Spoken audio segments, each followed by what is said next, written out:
Regresamos a nuestro programa Historias de San Luis. El día de hoy estamos entrevistando a la familia Coronado en el Teatro El Rinoceronte Enamorado. Y estamos en este momento con Eden Coronado. Eden, muchas gracias por aceptar la entrevista. Y es muy importante para el público televidente que conozcan qué es lo que ustedes hacen y por qué lo hacen. ¿Podrías platicarnos por qué te gusta el teatro? En realidad creo que en mi caso sucede como en los circos. Creo que es un asunto de orden familiar y de tradición casi cotidiana. Durante muchos años yo me lamenté de no tener esas grandes anécdotas como gente de mi generación de cómo habían descubierto el teatro, de ese momento mágico en el cual habían acudido a una representación tal vez y se habían encontrado con un fenómeno que les era completamente desconocido y que era una transformación poderosa. En ese sentido digo que lo lamentaba porque para mí el teatro era un asunto de orden cotidiano, algo con lo que conviví desde niño en la casa, ¿no? Es decir, la noción de los ensayos, la noción de las producciones y del fenómeno en sí era algo muy familiar. Pero esto porque vengo de una tradición, por un lado de mi padre, pero por otro lado también de mi tío Mario Enrique Martínez, miembro del grupo Sopilote de San Luis Potosí, en el cual mi padre empezó a hacer teatro.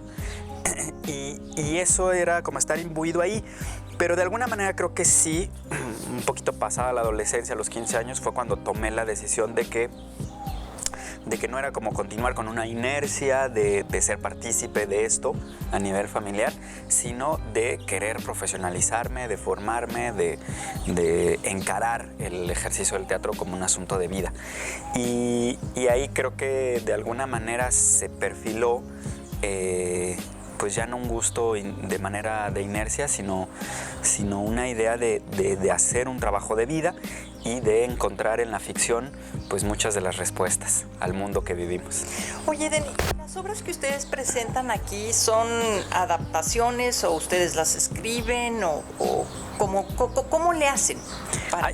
Hay toda una línea de trabajo dramatúrgico que creo que sin duda empezó Jesús, que tenía que ver con este ejercicio de adaptación, de aterrizar muchos textos a un contexto local en muchas veces, pero poco a poco irnos involucrando mucho más con la construcción de estos textos. Creo que en los primeros años la figura del dramaturgo era una figura muy activa. No era un dramaturgo al cual le encargábamos un texto, digamos, y le pedíamos que lo hiciera en su escritorio, en su estudio y nos entregara un texto a trabajar, sino el dramaturgo era una figura que estaba presente en los ensayos y en los procesos. Y eso creo que en buena medida me parece que es una de las grandes líneas poéticas que definen a la compañía desde sus inicios. Y con el paso del tiempo, al menos en mi caso muy particular, sí hubo una necesidad de escribir para la escena ya directamente. No solo de montar textos o de adaptarlos, sino de tomar las riendas absolutas y la responsabilidad de escribir toda la dramaturgia. Luego yo insisto en que no hay una concepción a priori o formal de lo que es el dramaturgo, sino creo que trabajamos mucho más con la visión del autor de escena, el director que no solo dirige la obra y hace la puesta en escena, sino que escribe en buena medida y que desde que empieza a desarrollar la dramaturgia ya está tomando a veces decisiones que tienen que ver con la dirección y con la construcción de la escena. Entonces, eso ha permeado en mucho sentido a los tres directores que hoy conformamos al Rinoceronte y creo que está muy presente, ya sea que tomemos un clásico, hay un trabajo de reinterpretación, hay un trabajo de reapropiación, como una dramaturgia que estamos construyendo en la escena. Muy bien. ¿Y tú qué obras has escrito?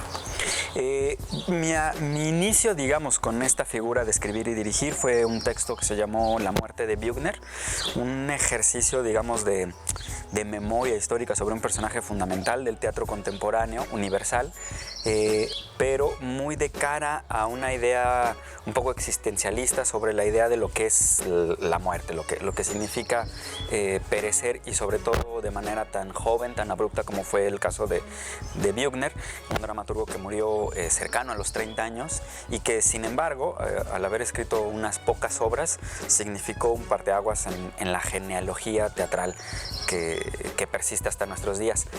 Y creo que en ese sentido mis primeras obras fueron mucho en ese sentido, sobre una reflexión de orden más íntima, más existencialista, y con el paso de los tiempos ha migrado, ha mutado de alguna manera una serie de preocupaciones un poco más amplias, más sociales, más del momento que vivimos, y de reflexionar sobre qué es lo que nos compone como mexicanos, como potosinos en última instancia, y de cuáles son nuestros pasos inmediatos. Y en ese sentido los últimos textos han tenido que ver con una esfera más política, más social. Bien. ¿Cómo definirías tú el tipo de teatro que ustedes hacen? Esa es una muy buena pregunta. Porque creo que la compañía tiene esta gran virtud, que somos 3 directores hoy en día, y eso permite distintos teatros, distintas maneras de acercarse a la escena, distintas preocupaciones y distintas estéticas. Creo que no hay una tipología única de nuestra escena, pero también hay vasos comunicantes. Yo creo, como lo decíamos hace rato, que el trabajo de la autoría es algo muy importante, es algo que define. Por otro lado, la preocupación por la factura, es decir, por la profesionalización del trabajo. Hay un rigor constante y permanente en las creaciones de la compañía que permiten un sello de garantía.